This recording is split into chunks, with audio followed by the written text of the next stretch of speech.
Okay, so good afternoon everyone, and thank you for taking the time to listen to our talk this afternoon around our immersive learning journey within Lloyds Banking Group.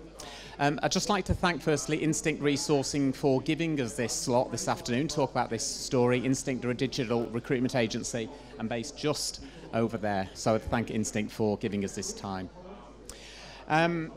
My name's Mark Poole, Learning Design Manager at Lloyds Banking Group, and I'm joined by Robin from Make Real, so Learning Director at Make Real.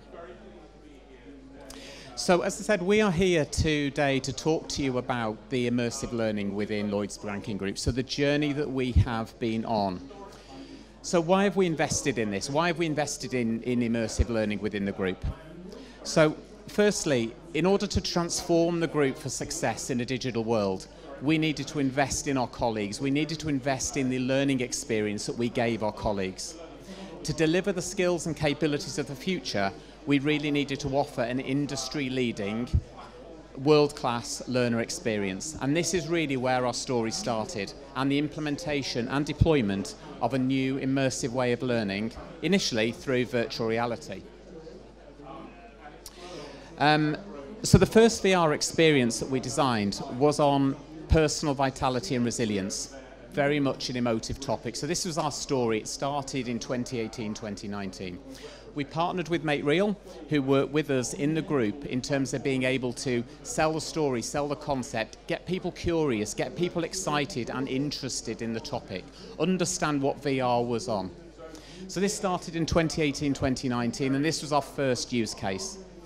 So initially, we deployed VR as part of our face-to-face courses. So we identified a really suitable use case where virtual reality could add the greatest value.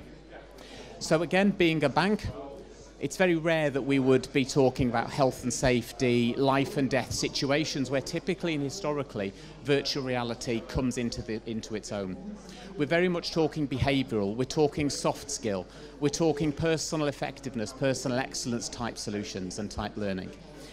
So this was the topic, personal vitality and resilience, and this is very much around working with 6 colleagues, 6 characters within the story.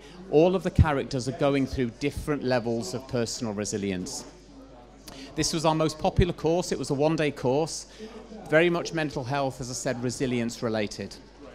And what we needed to do was draw all the theory together. So it was a facilitated course, quite theory-led, and historically had a role play. And we thought a role play is not really appropriate for this type of topic. This needed something that allowed colleagues to understand what resilience was, to see resilience in other people, to see resilience in themselves, and then communicate, interact, and engage with their virtual characters within the story. This made it a much more personal experience, and a lot of the learning then took place as a result of that. So to really bring the course to life, the colleague needed to visually see, interact, and experience what was happening.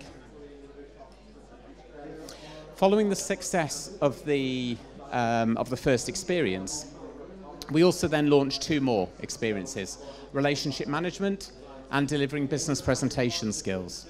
So relationship management was an overall 2-hour VR experience. You'd never do 2 hours all in one go. It was split across 4 modules: stakeholder management, psychology, negotiation skills, and managing relationships. So this again is very much built around customer, colleague, client, colleague, etc. interaction, really helping our colleagues negotiate, manage relationships as well as they possibly can with external customers and clients. So in March 2020, then of course we all know what happened, the pandemic hit. All of our virtual reality at that time was delivered face-to-face. So if you were a Lloyds colleague, you'd typically have to attend one of the few courses at the time that had a VR element to it. You'd attend the course, you'd put on a VR headset, you would consume the VR experience. Of course, in March 2020, that all stopped. We were no longer delivering face-to-face courses, which meant, by definition, we could no longer deliver virtual reality. We'd made a lot of progress in the 18 months prior to that point in terms of getting people curious, interested, excited in the media. But we really wanted to continue that sense of immersion. We wanted to really continue that sense of embodiment, being in the heart of the story. But we had to think of it differently. We had to move and pivot differently to being able to do it more traditional. through desktop means, through more e-learning type solutions, and how could we create that sense of immersion. So Empathy, therefore, was our first desktop-based solution at the start of the pandemic. And this was very, very different to our normal, traditional type of click next to continue e-learning, if you like. Very much this is designed around embodiment.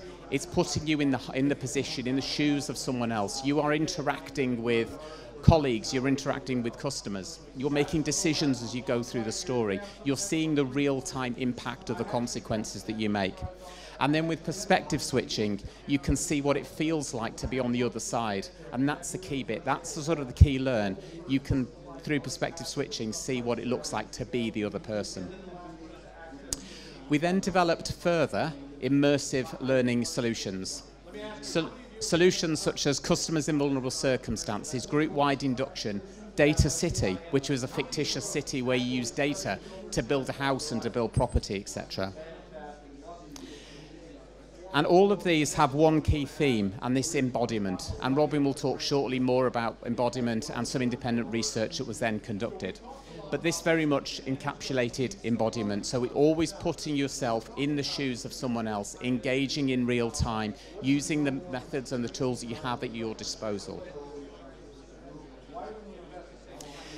So before we look more in depth, therefore, at the research, probably the standout solution that we developed in conjunction with Make Real was Here to Listen.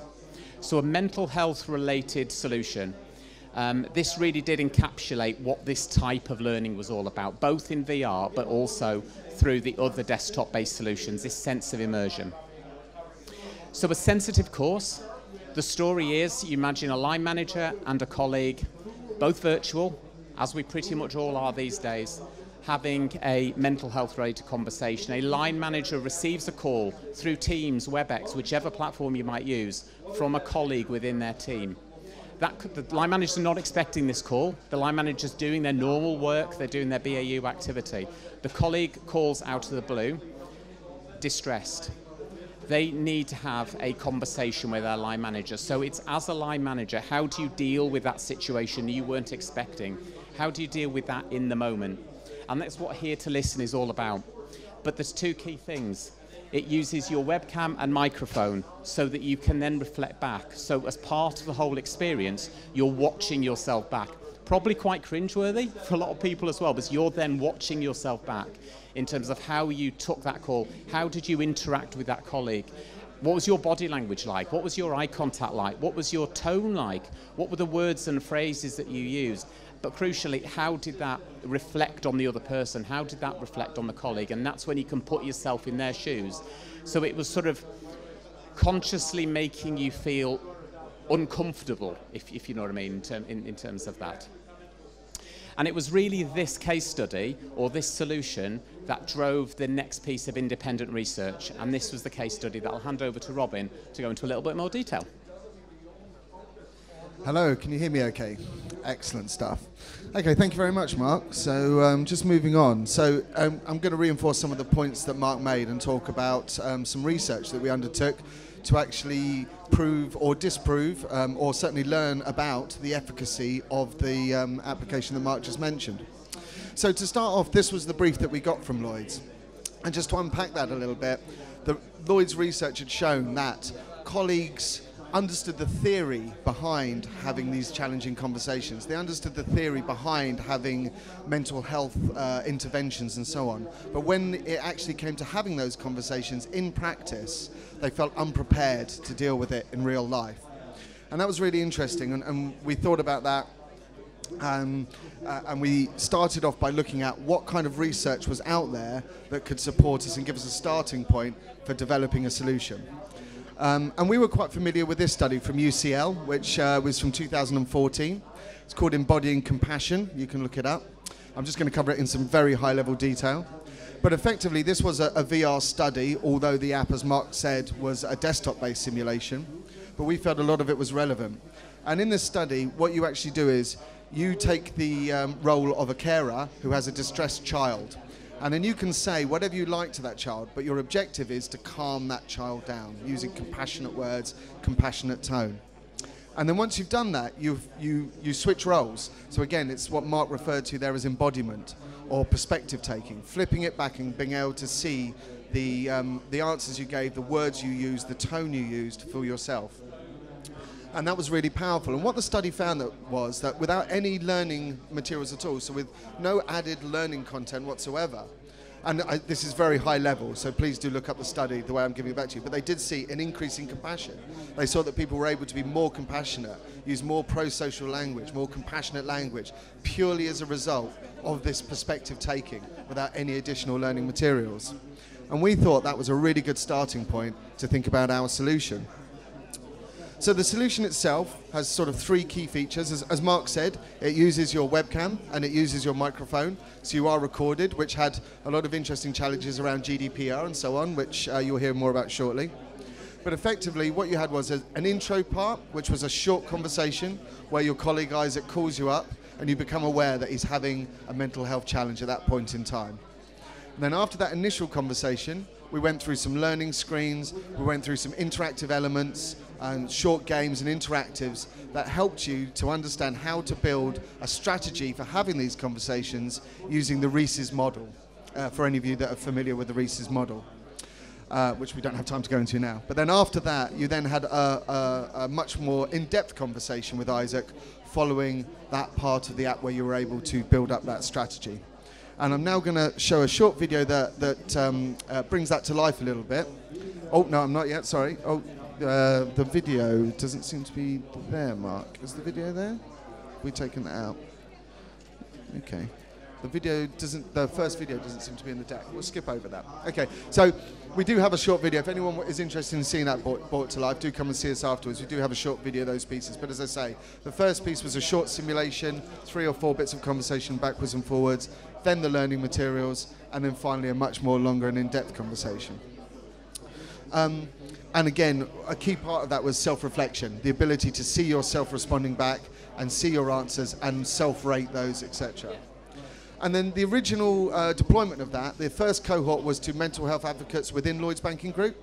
It was self-enrolled, it wasn't mandatory or anything like that, and the original group was about 1,800 learners, as we see there. And we got a lot of anecdotal evidence that people really enjoyed the course and found it really useful. And we got stats like this, which we often see about learner satisfaction, which is great. Of course, we want learners to be satisfied. But our view and Lloyds' view, thankfully as well, is that whilst that is a great stat to have, it doesn't actually tell you what we want to know, which is it working? Is it actually promoting behavioural change? And also, really importantly, are those behavioural changes lasting over time? Are they sticking, or are you reverting back to your former behaviours really, really quickly? So we spoke with Lloyds and we all agreed that it would be great to undertake a study in more detail to actually go beyond these sort of first level metrics and see if we could really dig into more detail and understand more about what was happening. So we decided to do an experiment, as you can see there. And what we did was we reached out to Linda Jerry, who is an independent researcher based at who is actually currently based at the University of Auckland, but has worked at University of Dresden and a number of other institutions that are undertaking research into the efficacy of immersive technologies. And we asked Linda to design an experiment for us. It was a longitudinal study, so it was an experiment over time, because again, we didn't just want to see before and after the training intervention. We wanted to see, did those behaviours stick? Did they last over time? What changes did we see over time? It was originally designed as 6 weeks, but as you'll hear on another video shortly, the reality of it, the practicality of it, getting a large group of participants through that study took us quite a bit more than 6 weeks, and that was one of our key learnings. We had an experimental and a control group. So the control group just did a version of the app that just had the e-learning elements, and then the experimental group conducted it through the simulation and had the full simulated experience.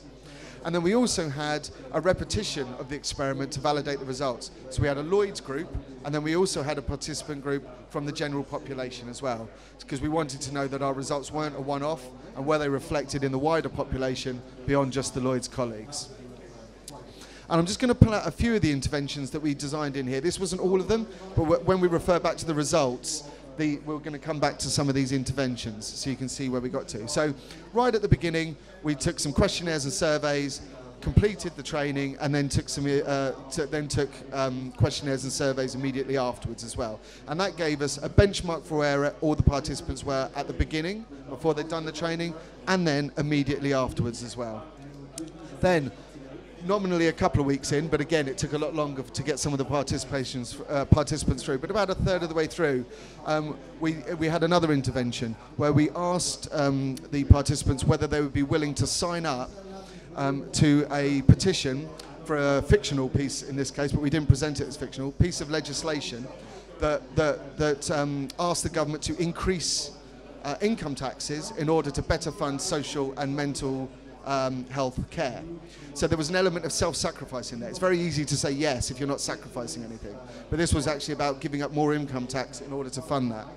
Then after 4 weeks, or 2/3, depending on the amount of the participants' life cycle, we asked them to write a letter to their MP, which we conducted some linguistic analysis on to see what kind of language were people using. Because again, our language belies our attitudes and how we're thinking about the world.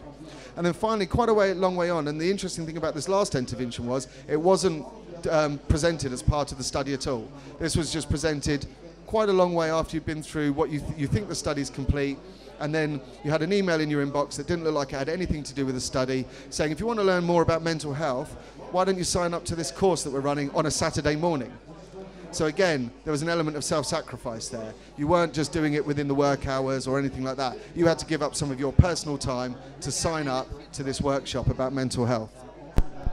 And before I give you the results, we're also just going to have a quick short video here. This is Gemma, one of Mark's colleagues, who actually ran the course for Lloyds. And again, there were some administrative and logistical learnings that we took from the course, which we think are really valuable to share. So just to break it up a bit before I give you the results, we're just going to play Gemma, and she'll tell you a little bit about what it was like to run the experiment. Hello, I'm Gemma Woodham, and I'm a Learning Programmes Manager at Lloyds Banking Group.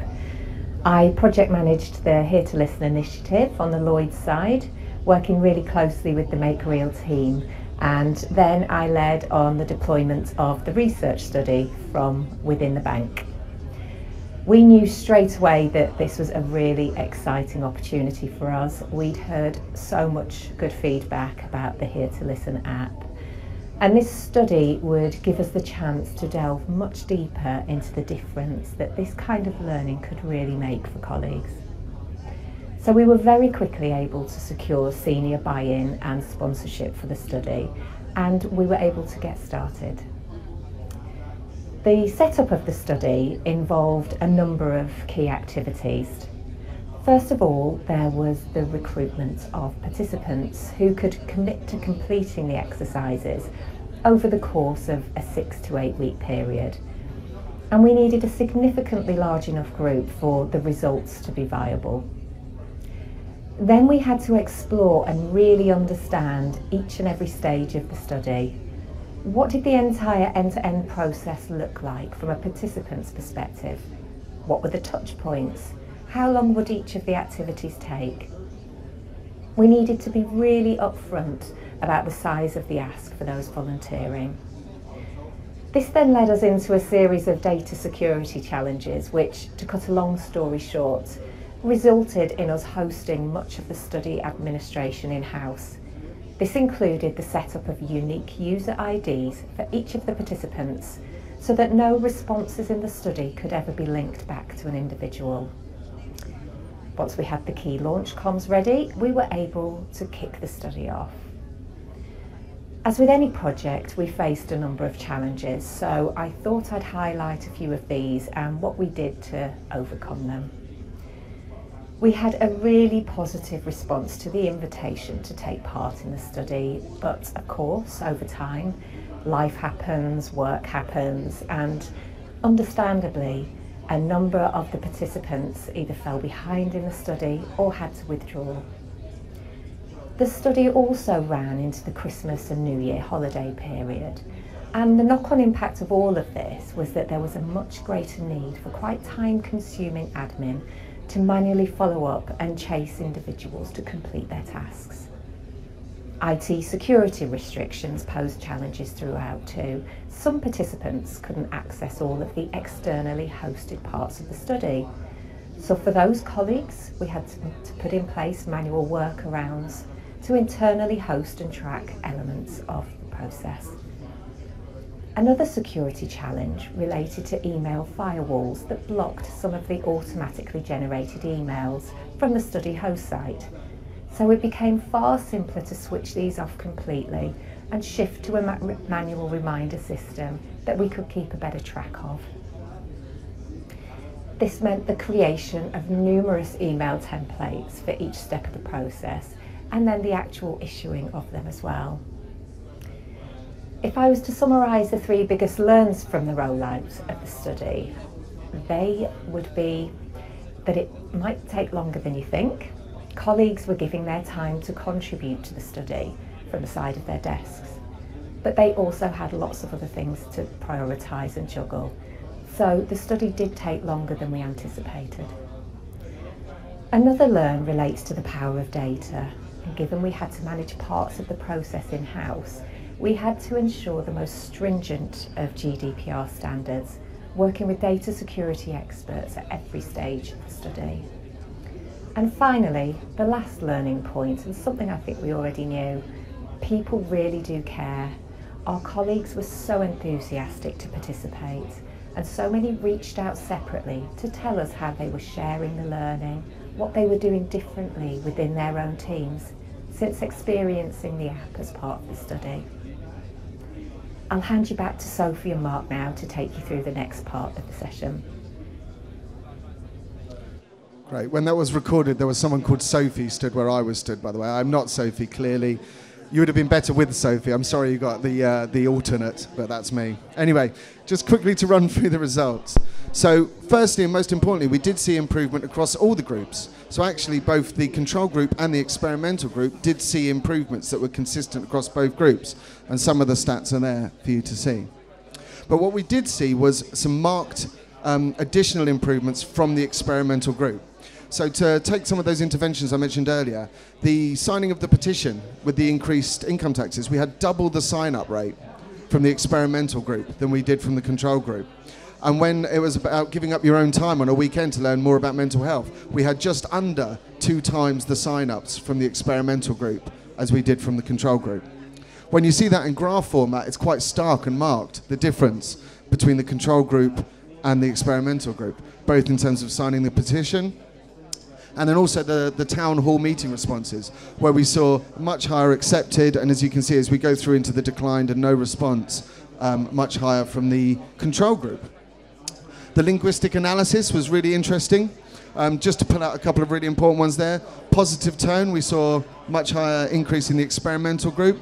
We saw a much higher use of pro-social language from the experimental group, and we saw much lower emotional negative responses from the experimental group as well. And the word cloud there over on the right-hand side is from the experimental group. What Linda described was that the control group were like good students. They were able to repeat back the words they'd heard in the learning, whereas the experimental group used much more passionate and pro-social language in terms of the way that they responded and the language that they used. And finally, what we did see was that those who needed it the most saw the biggest advantage. So this blue line here represents the people who, after the original survey, displayed the lowest cognitive levels of empathy. And as you can see, they had the largest increase overall. So for those people that needed the most help to develop that empathy, they were able to get the greatest advantage or the greatest benefit, which was fantastic. So in summary, these are a few of the things that we saw coming out of the study. By no means all of it, but a good chunk of it. And I'll now hand you back to Mark for the last couple of minutes to talk about where we took it from there. Okay, thanks, Robin. So what did we do next? So we'd obviously launched a number of these in more immersive style desktop-based solutions, in addition, of course, to the VR that we'd historically done. But we needed to make this sustainable. So how could this work from a Lloyd's perspective? Because, of course, we partnered with MateReal in order to make this work, but we needed a long-term sustainable solution so that we could continue to build new solutions, different types of solutions that always sort of that creates that embodiment, that compassion, especially when we talk about behavioural and soft skill training. And we really wanted to get to the point where innovation, because this was innovation for us, but we wanted to get to the point where innovation becomes business as usual. where we can do it in-house. We can do this in-house by our own internal design team, not necessarily technically enabled to the same extent, but certainly should be able to do this in-house. So working with Make Real, we went back through all the modules that we did: empathy, customers in vulnerable circumstances, group-wide induction, etc. And we looked at how these were created, all the different interactions, all the different components of all of those courses, and we put those together in a framework. And the framework had 3 core objectives for us internally. Firstly, maintenance. So could we maintain all of these courses that we'd worked with Make Real to create? Could we maintain them in-house through our own internal teams? Secondly, the creation of new courses. So can we create new content, new similar types of solutions, using those components, using those interactions that are throughout all of those modules? And thirdly, future courses. So that if we work in future with Make Real to develop similar courses, that we always use the frameworks as a consistent build, because of course these have been developed through frameworks, not necessarily through Articulate or through an authored tool, something like that, because these are very much bespoke solutions. So these are just some screenshots of some of the interactions, some of the elements that happened. There's hazard perception in there. There's obviously interactive elements in terms of you're choosing the way that the conversation happens, how you interact, how you engage with colleagues, the real-time impact that's having on the other person, etc. Cool. So Robin, yeah, I'm just going to summarise finally, just to talk about a few things. So immersive learning, the actual journey, started off really immersive, but as Mark has alluded to lots of times, we wanted to make sure that what started off as innovation became business as usual, because otherwise what's the point of innovation? And then after business as usual, how can it go from there to being DIY, i.e. can Lloyds do it themselves? Make Real are an innovation company, so we don't mind, that's our dream scenario, to transition that through to business as usual, DIY, so that we can focus on what's the next innovation that we can bring into the team.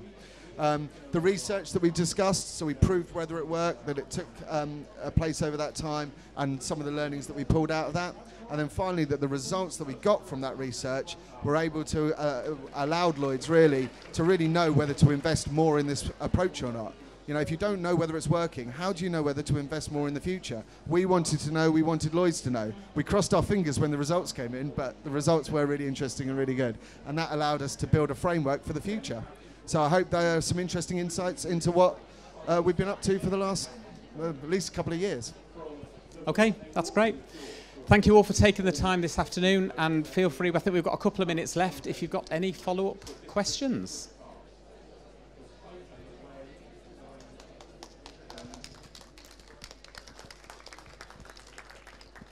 Thank you. So you mentioned you were using VR headsets before, and now you've used on-screen immersive. I suppose there's 2 parts to the question. One is, had you considered sending headsets to people's homes during the pandemic? Because I know some organisations did it that way. Secondly, if that's now not part of the picture, are you going to go back to using head-mounted displays, or are you quite happy now with the screen-based solutions as being more inclusive? Really good question.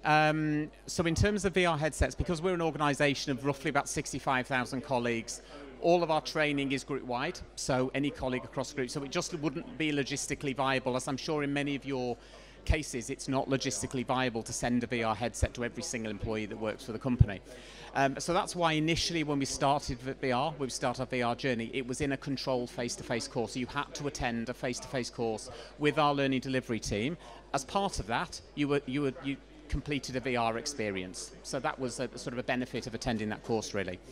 We then moved obviously online, and we will continue that journey. So our transition and our plan is, as we move forward, we will continue to grow and continue to develop more and more of these types of online-based solutions that's accessible to all colleagues.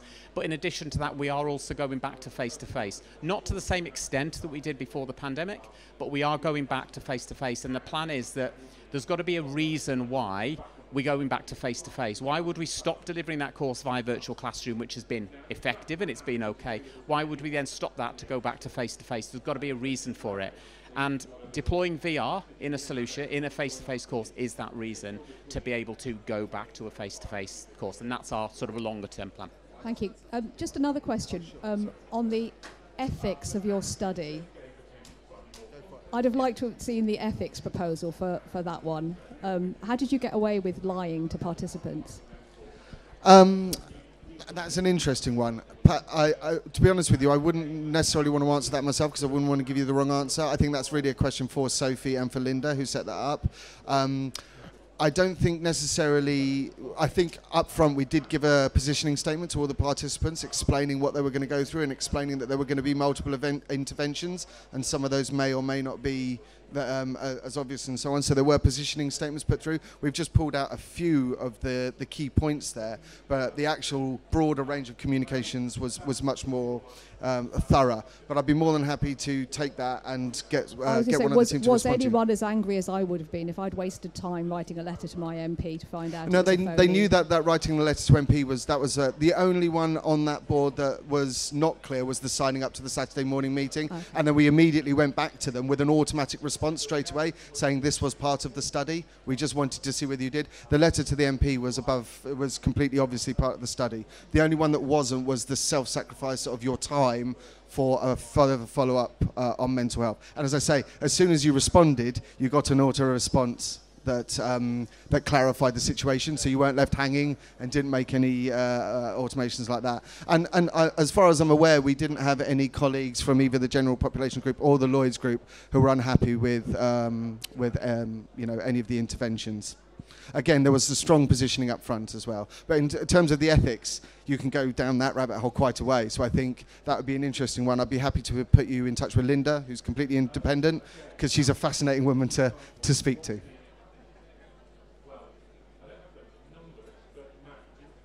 Okay, just bring the mic. Thank you. Yeah, is this study published anywhere?